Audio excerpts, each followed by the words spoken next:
Renewable energy certificates, otherwise known as RECs, are digital certificates that prove 1 megawatt hour of electricity is generated from a renewable energy source. These sources can come from solar, wind, and geothermal projects. And more importantly, these certificates actually help companies make sustainability claims and help them meet their renewable energy goals.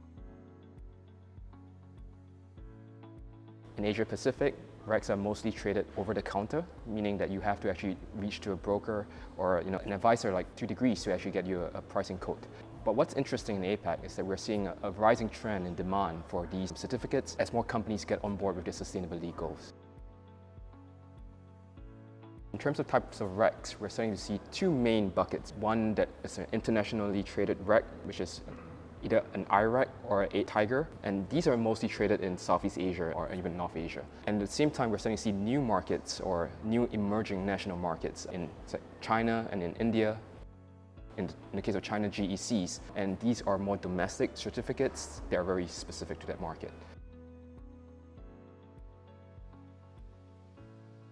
As corporates start to map out their global emissions footprint, they're recognizing that APAC, being the large supply chain hub that it is, actually is a huge lever and opportunity for them to decarbonize. And in the case of RECs, it is one of the few accepted ways, credible ways for companies to actually take action. And it's accepted by leading standards like SBTi, RE100, and the Greenhouse Gas Protocol. We're seeing some challenges in the APAC market, namely knowledge gaps, very distinct market environments, macro challenges, even foreign exchange exposure.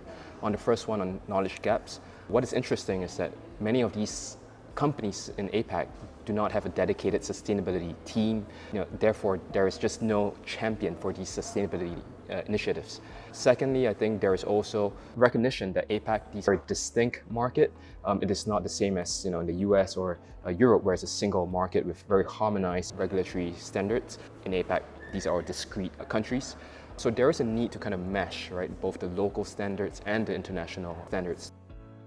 What is also interesting is that companies in APAC, they are exposed in terms of foreign exchange rates. Obviously, these certificates are traded on a US dollar basis. Many of these countries have their own domestic currency. That is also causing a lot of companies to kind of pull back, trying to get more certainty on the market. Within those challenges, we see actually two big opportunities for Asian corporates. First one, investing in renewable energy demonstrates climate leadership, and that actually positively impacts your bottom line. And the second opportunity that we see is the standardization of the REC market in APAC. This would actually enable a smoother trading process, which would allow corporates to actually, credibly decarbonize their supply chains.